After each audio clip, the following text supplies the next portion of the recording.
तेजवान, group में पूछिए बाकी बच्चे कहाँ हैं, just ask them to attend. I Okay, will wait sir. For 2-3 more minutes.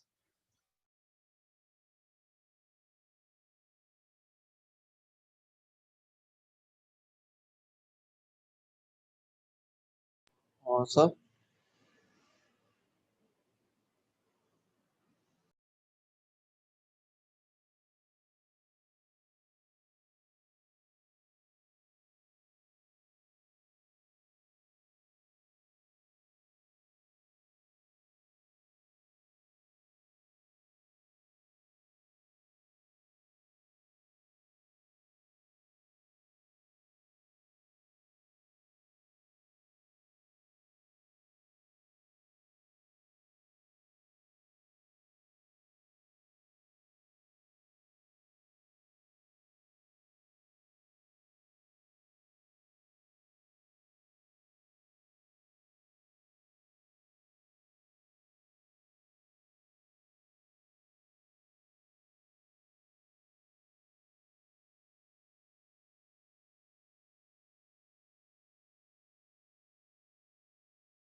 Okay, so let me open.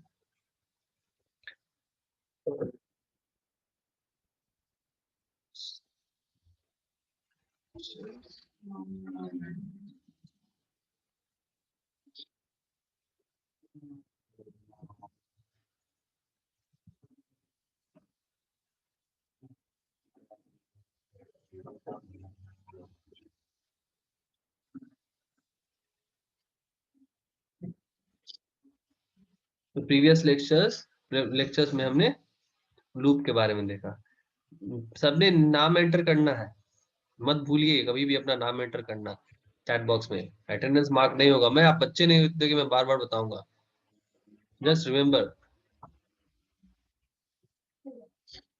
Okay, तो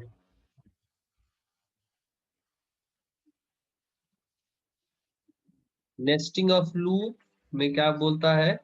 अच्छा, कुछ प्रोग्राम हम लोग लास्ट क्लास में देख रहे थे, ये सब क्लियर था, बाकी को पढ़ो, सब क्लियर हो जाएगा। नेस्टिंग ऑफ लूप में क्या है कि लूप इनसाइड लूप, एक लूप के अंदर दूसरे लूप को लिखना, है ना, ये नेस्टिंग कहलाता है।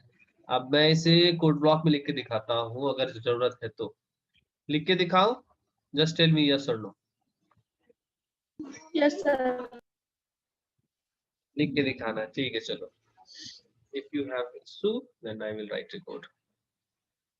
Stop this, share again the whole program portion of the screen. Okay, empty file saving. So this is January nested loop. ठीक है, तो nested loop में मैं सबसे पहले as include लिखता हूँ stdio.h, then I'm starting in main program को मैंने लिया। अभी मुझे लूप लिखना है। लूप में मुझे क्या करना है, मैं चाहता हूं कि हेलो वर्ल्ड प्रिंट करना, ठीक है। तो कितनी बार प्रिंट करना है, तो पहले मैं लिखता हूँ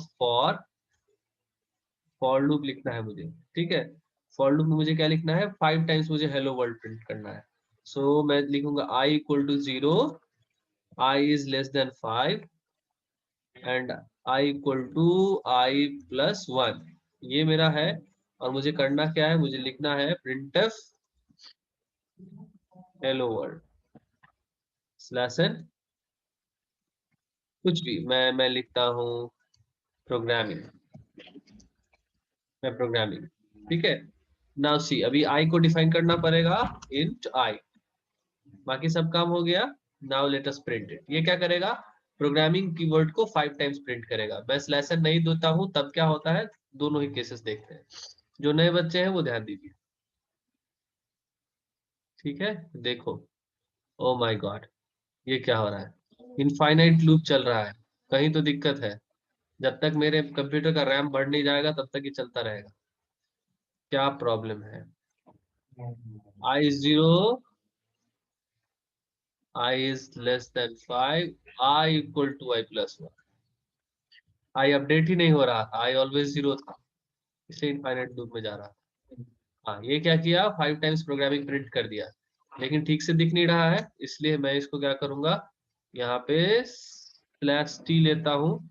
तो देखो क्या होता है, ये देखो ऐसा स्पेस आके प्रिंट हो रहा है। और अगर मैं, देखो एक चीज मैं फॉर्मेटिंग का बताता हूँ। यहाँ पे क्या हुआ, पहले भी थोड़ा सा स्पेस ले लिया है यहाँ पे। मैं चाहता हूँ कि पहले नहीं, बस बाद में स्पेस आए, तो मैं स्लैश टी यहाँ नहीं लगाऊंगा। I will fix slash T here. ये डिपेंड करता है फॉर्मेटिंग आपको कैसा करना है। अभी देखो ऐसा आ रहा है ना, ठीक है। मुझे न्यू लाइन में सारे को ले जाना है, तो then I will say slash n, और ये मुझे न्यू लाइन में आ जाएगा।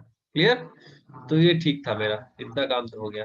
मगर मुझे क्या करना है ना, मुझे प्रोग्रामिंग सी, ये मुझे प्रिंट करने हैं। तो देखो मैं क्या करता हूँ, अभी मुझे इसको 25 टाइम्स प्रिंट करना है, तो मैं क्या करूंगा, यहाँ 25 लिख दूंगा। एक काम और क्या कर सकता हूँ, for j equal to 0, j is less than 5, j equal to j plus 1। अब इसके अंदर ये हो गया, टैब लिया, j को भी डिफाइन किया।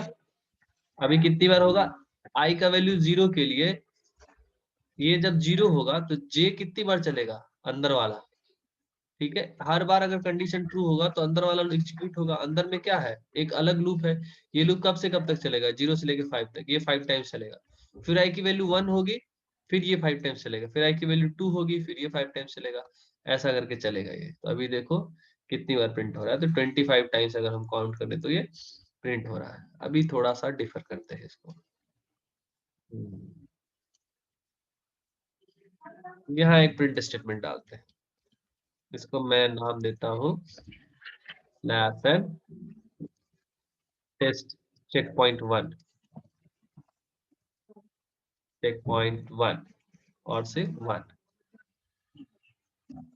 इसको मैं बोलता हूँ चेक पॉइंट 2 और 2, ठीक है। अब इसको सेव करते हैं। देखते हैं क्या होगा। ये देखो, जब ये 5 बार प्रिंट होगा तो ये 1 बार प्रिंट होगा, है ना। इससे पता चलेगा तुम्हें। थोड़ा सा मैं यहाँ डोस लेसन ले लेता हूँ। लेसन देखो, चेक पॉइंट 1 एक बार प्रिंट हुआ,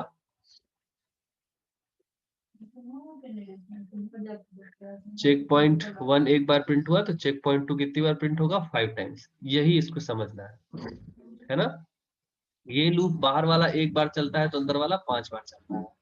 अगर मैं एक और चेक पॉइंट लगाता हूँ 3, इसके बाद यहीं पे, ये भी कहाँ पे है? बाहर वाले लूप में ही है, इस लूप के बाहर है, ये वाले लूप के बाहर है मगर इस लूप के अंदर है। ठीक है, तो let me see if I run this. ठीक है, we should not say it's 1, we should say it's 3। और इसका हम एक स्लेशन हटा देते हैं। ठीक है, तो देखो क्या हो रहा है। ऊपर वाला एक बार चल रहा है, बीच वाला 5 टाइम्स चल रहा है, नीचे वाला भी एक बार चल रहा है। ठीक है, यानी बाहर वाला लूप एक बार चलता है तो अंदर वाले लूप में क्या होता है? ये स्टेटमेंट देखो, बाहर वाले लूप में क्या क्या है? एक ये स्टेटमेंट है, एक ये लूप है, और एक दूसरा स्टेटमेंट है। तो हर कोई तो एग्जीक्यूट एक ही बार होगा, ये एक बार होगा, ये एक बार होगा, और ये एक बार होगा। लेकिन सिंस इसके एक बार एग्जीक्यूट होने का मतलब है 5 टाइम्स एग्जीक्यूट होना, इसलिए ये इतना ज्यादा आउटपुट दिखा रहा है। ये बात सबको समझ में आई? See the output. Yes, sir. Ask me if you have any doubt.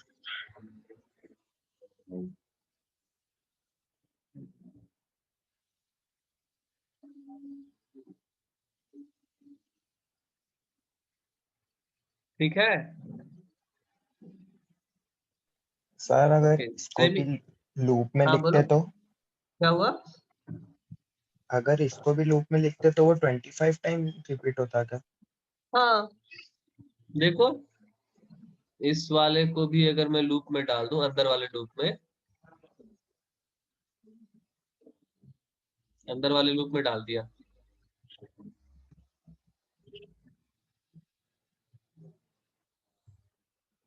ठीक है, तो देखो क्या हो रहा है। ये चेक पॉइंट 1 एक बार प्रिंट हुआ, फिर check point 2, check point 3, check point 2, check point 3, ये दोनों साथ साथ ही प्रिंट होता चल रहा है। देखो कितनी बार प्रिंट होगा, कितने स्लॉट में?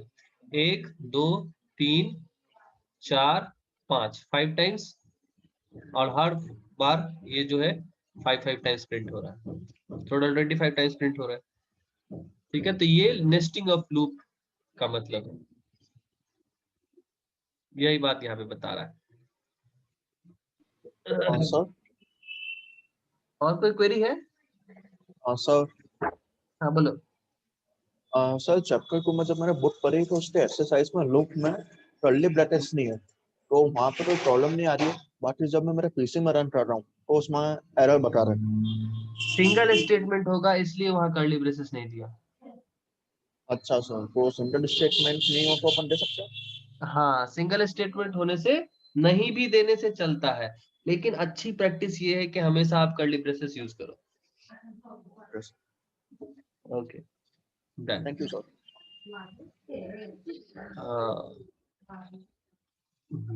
ये multiple initialization in for loop, ये बोल रहा है ना कि फॉर लूप में अगर आप एक से ज्यादा वेरिएबल यूज कर रहे हो, है ना,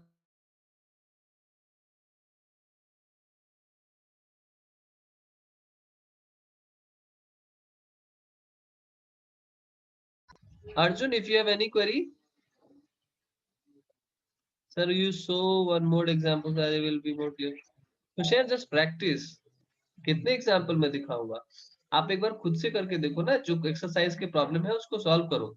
दिक्कत होती है तब मैं देखूंगा, है ना। लूप में तो इनफाइनाइट नंबर ऑफ क्वेश्चंस है, लिमिट ही नहीं है इस चैप्टर का। एनीवे, यहाँ ये बता रहा है ना कि आप एक से ज्यादा इंस्टॉलेशन कर सकते हो जरूरत पड़ने पर, अगर आपको 2 वेरिएबल को चलाना है। ये केसेस हम लोग देखेंगे। मैं बस इन केस दिखा दिया कि ऐसा नहीं है कि, लेकिन ध्यान रखो पार्ट जो है फॉर लूप का वो 3 हो गए। सेमीकलन से पहले, पहला सेमीकलन से पहले सारे इनिशियलाइजेशन का पार्ट होगा, पहले सेमीकलन और दूसरे सेमीकलन के बीच में सारे कंडीशन का पार्ट होगा, और यहाँ पे इंक्रीमेंट डिक्रीमेंट का पार्ट होगा, ठीक है। ये कॉमा सेपरेटेड, इसको पढ़िए। Okay, the odd loop.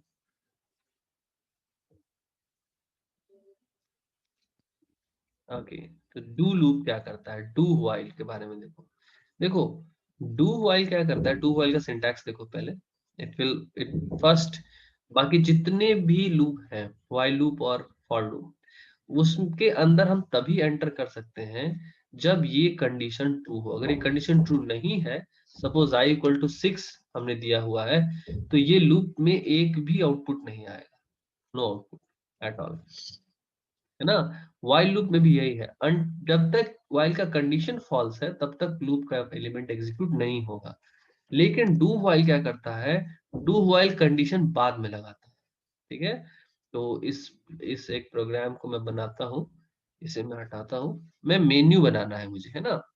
मैं मेन्यू अगर बनाता हूँ कि एक ही काम को मुझे बार बार करना है कि ये एंटर करो, ऐसा एंटर करो, वैसा एंटर करो, तो at that moment we use do while.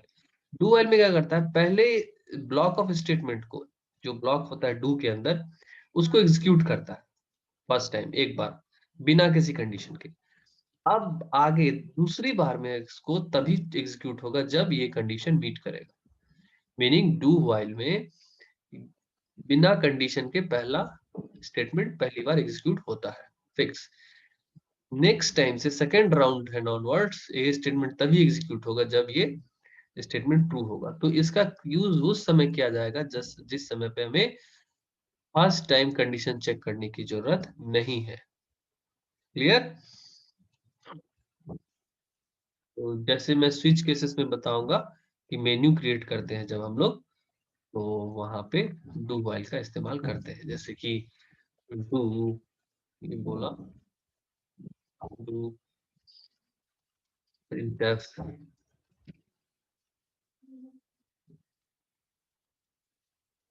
enter 1 for addition,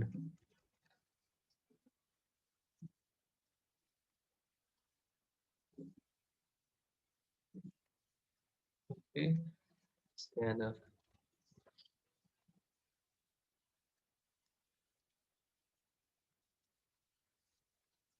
and 2 for subtraction, suppose, ठीक है। we should take it in sort, और क्योंकि हमें करना है यहाँ पे that we should find percentage t, we should capture and we should define and, ठीक है। now we should say while some condition, यहाँ पे semicolon, ठीक है। so that condition we can put out here and can fix semi, do not forget to fix this semicolon, ठीक है। इसको जब हम एग्जीक्यूट करेंगे तो सबसे पहले बिना किसी, अभी देखो ये वाला पार्ट क्या है, पहले ही आपको ये शो करेगा, फिर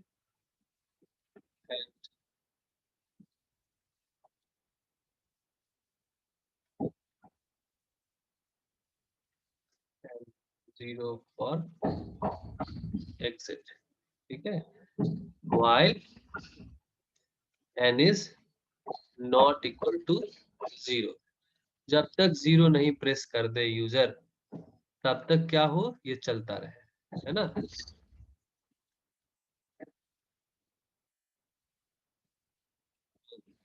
I should print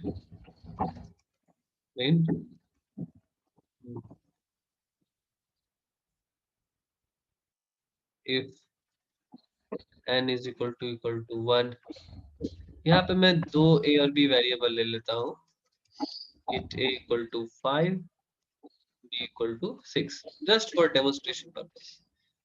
मुझे क्या करना है, सम करना है, c equal to a plus b, किस केस में, जब n की वैल्यू 1 है, else if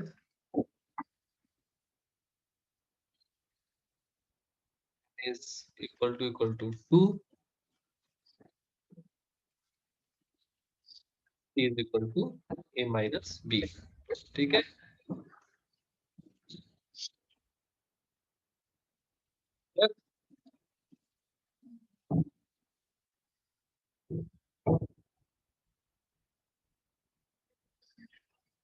equal to this सी, ठीक है। we should say value of c equal to this, I should say slash n, and यहाँ पे एक स्टेटमेंट और लिख देते हैं printf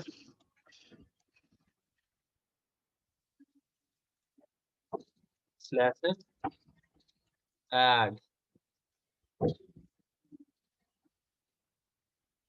okay, or say add anything,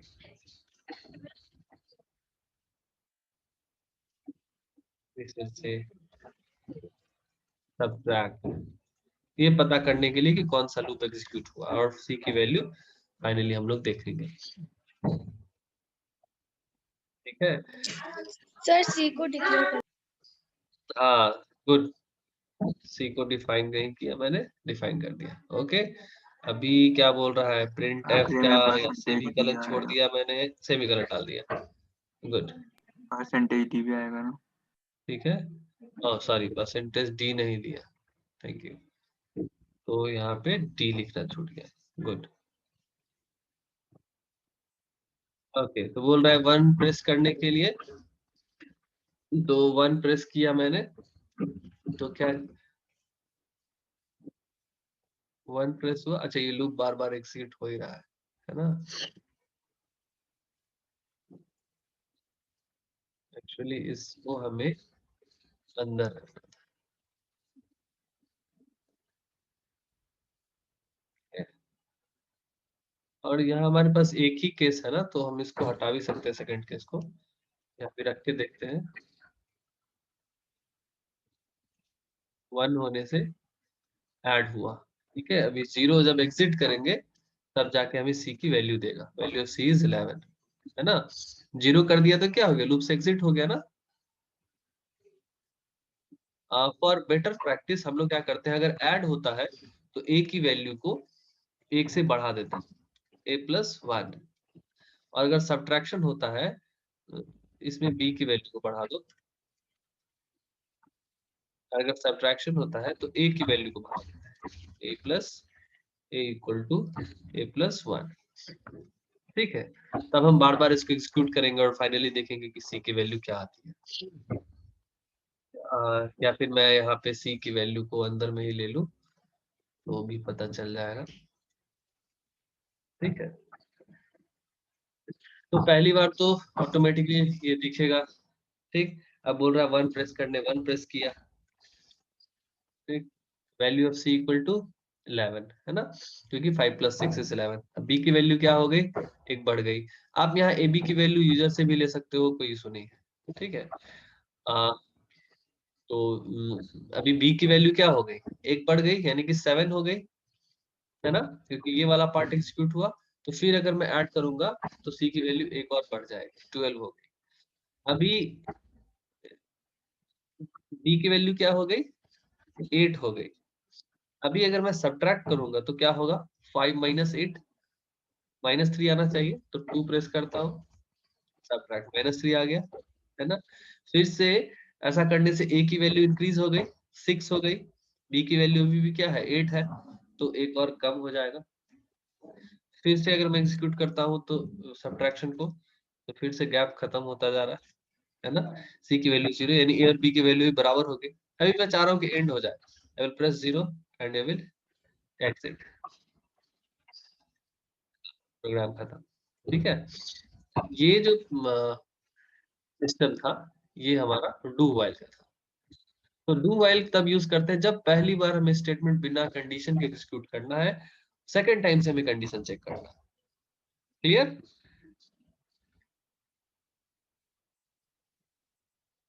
any doubt,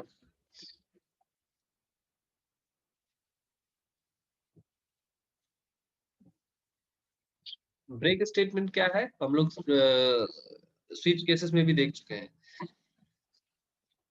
There are situations where we want to jump out of a loop instantly, हम loop से बाहर निकलना चाहते हैं without waiting to get back to conditional check। मतलब अभी हम कोई एक, सपोज ये केस एग्जीक्यूट हो गया, अब हम नहीं चाहते हैं कि मेरा फिर से लूप एग्जीक्यूट हो, मैं लूप से बाहर आ जाऊं। अगर ऐसा कुछ केस आता है तो मैं लूप से बाहर आ जाऊं। सपोज n की वैल्यू अगर मैं 0 देता हूं, else if के बाद we could say else if, ठीक है, else if n is equal to 0, तो क्या हो जाए, break.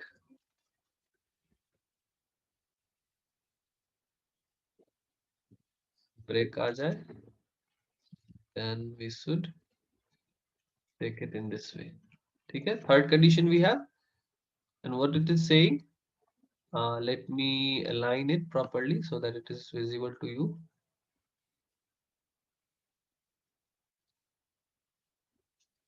I should print here, printf exit lesson exit here। तो ये क्या कर रहे हैं, अभी जो भी वैल्यू मिल रही है, अगर if it is 1 then adding, if it is 2 then we are subtracting, if it is 0 then we are saying do not do anything, just come out from the loop. So if I am saying 1 then is adding, 2 then is subtraction, 0 exit. Okay, so this is the way to exit the program. Exit होने से अब कुछ execute नहीं कर रहा, सीधा loop से बाहर आ जा रहा है। So this is what the meaning of break statement. जैसे यहाँ पे इसने ब्रेक लगा दिया, द मोमेंट ये कंडीशन ट्रू होगा, पहली बार ब्रेक मिलेगा और ये बाहर निकल जाएगा, कुछ वेट नहीं करेगा। द मोमेंट ये ब्रेक देखा, ये ब्रेक जिस किसी भी लूप के अंदर होगा, फर्स्ट लूप, ये लूप के अंदर है ना ये ब्रेक स्टेटमेंट, इससे मतलब नहीं है कि ये इफ के अंदर है या किसके अंदर है, द मोमेंट इसको मिला ये बाहर हो गया।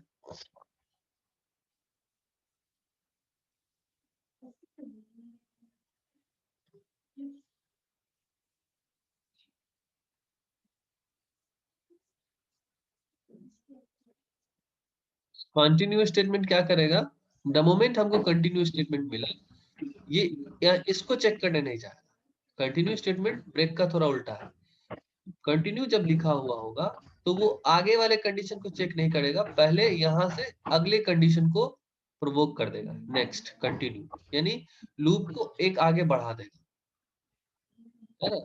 नॉर्मली क्या होता कि ये स्टेटमेंट एग्जीक्यूट होता, तब जाके फिर अगला स्टेटमेंट एग्जीक्यूट होता।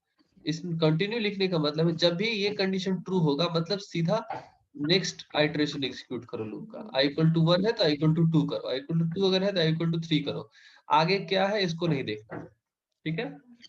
यहाँ पढ़ते हैं, in some programming situation we want to take control to the beginning of loop की स्टार्टिंग में, bypassing the statement inside the loop के inside क्या स्टेटमेंट है उसको bypass करना चाहते हैं, which have not yet been executed, अभी तक जो execute नहीं हुआ है उसको हम bypass करना चाहते हैं। So the keyword continue allows us to do this.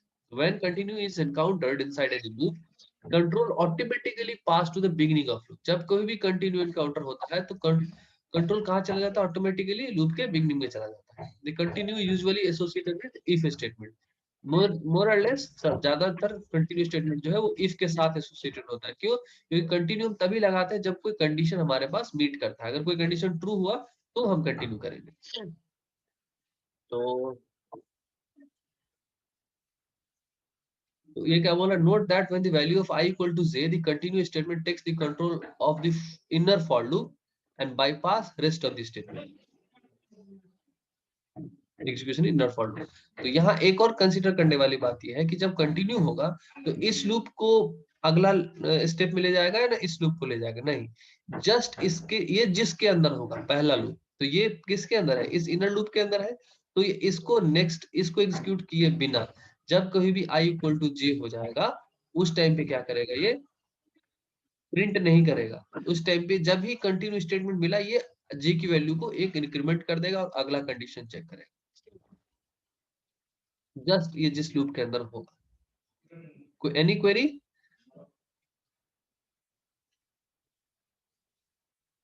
देखो डू व्हाइल तो मैंने बता दिया कि डू व्हाइल क्या है,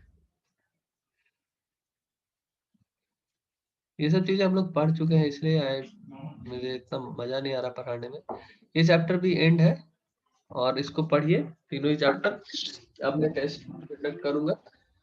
आज कौन सा दिन है? वेडनेसडे। ठीक है, कल तो लेक्चर नहीं है। On Friday, I will conduct a test on chapter 1 and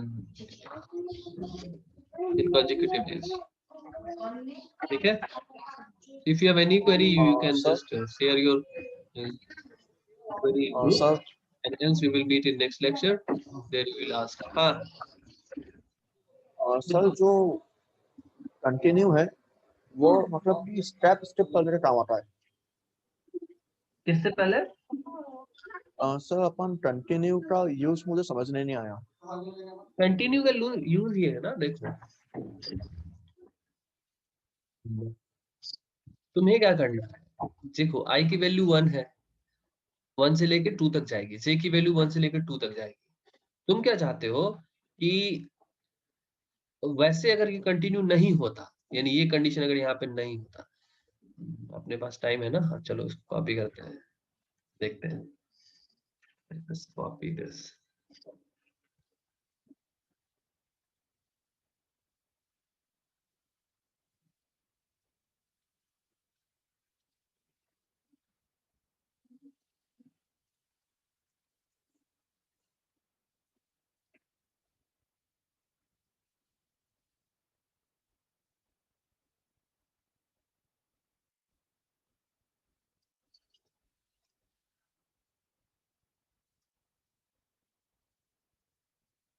ठीक है, अभी मेन मेन में है। मेन में हमारे पास इंट है, ये है। मैं थोड़ा अपने हिसाब से सिस्टमाइज कर लूँ इसको। ये फॉर लूप पता चला जाएगा, इस एंड में ये आ जाएगा।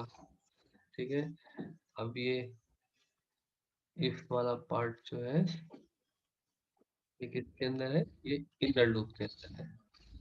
और ये किसका एंड हो रहा है? ये इनर लूप का एंड हो रहा है, ये आउटर लूप का एंड हो रहा है। इसको मैं थोड़ा सा एक स्टेप आगे ले लेता हूँ, इसको भी आगे ले लेता हूँ।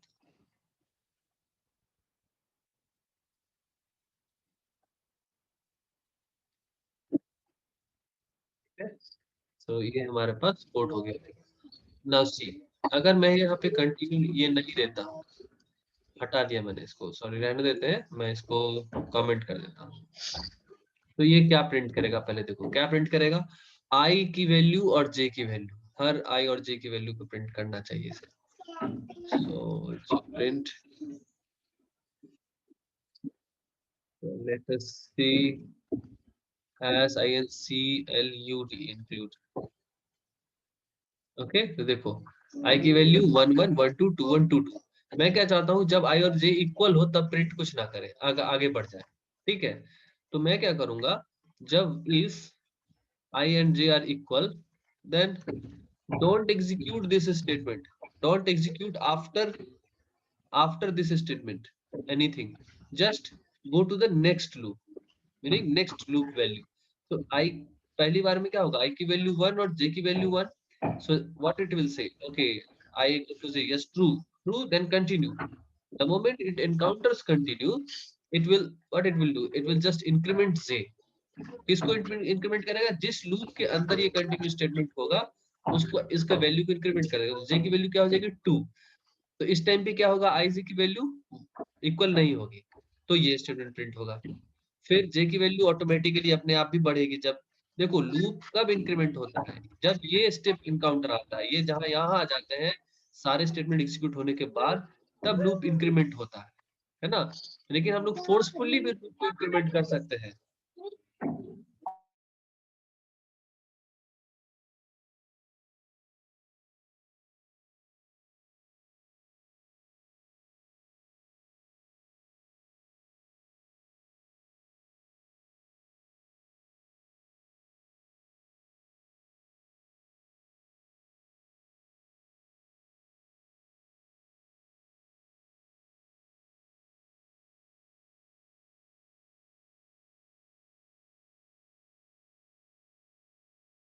सर आपकी वॉइस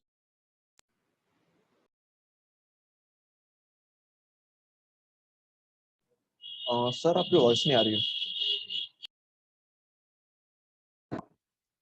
सॉरी, तो कंटिन्यू कब काम करेगा? दो लूप दो तरीके से एंड होता है। एक या तो जब सारा स्टेटमेंट एग्जीक्यूट हो जाए और यहाँ पे आ जाए अपने क्लोजिंग पे, तो ये नेक्स्ट एग्जीक्यूट करता है, अगर ये कंडीशन ट्रू है तो ना। लेकिन कंटिन्यू होने से क्या है कि बिना लास्ट में जाए भी हम बीच में भी फोर्सफुली लूप को इंक्रीमेंट करवा सकते हैं। ठीक है, तो जब कर ये कंडीशन मीट कर गया तो हमने कंटिन्यू अगर लिख दिया तो आगे नहीं जाएगा, यहीं से ये क्या करेगा, लूप को एक इंक्रीमेंट कर देगा, कंडीशन चेक करेगा, कंडीशन ट्रू होगा तो एग्जीक्यूट हो जाएगा। और ये देखो, जब जब वैल्यू इक्वल है उस टाइम पे कंटिन्यू कर रहा है, यानी प्रिंट नहीं कर रहा है। ध्यान से देखो, प्रिंट नहीं कर रहे हैं, कंटिन्यू कर दे रहे हैं, यानी अगली वैल्यू पे चला जा रहा है।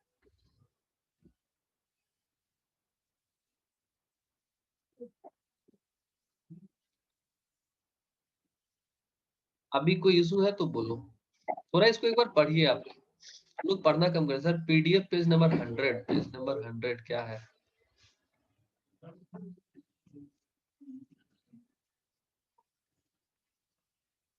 ये वाला 100 पेज बुक का पेज नंबर 100 है क्या अर्जुन?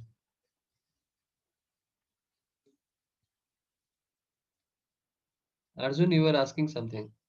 पीडीएफ का page number 100। Okay, then let me open PDF.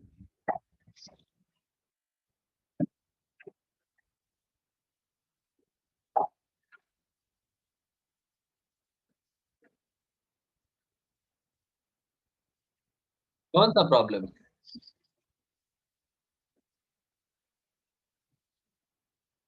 ये मैंने बताया उस दिन, आप क्लास अटेंड किया करो। क्या मैं बताया था?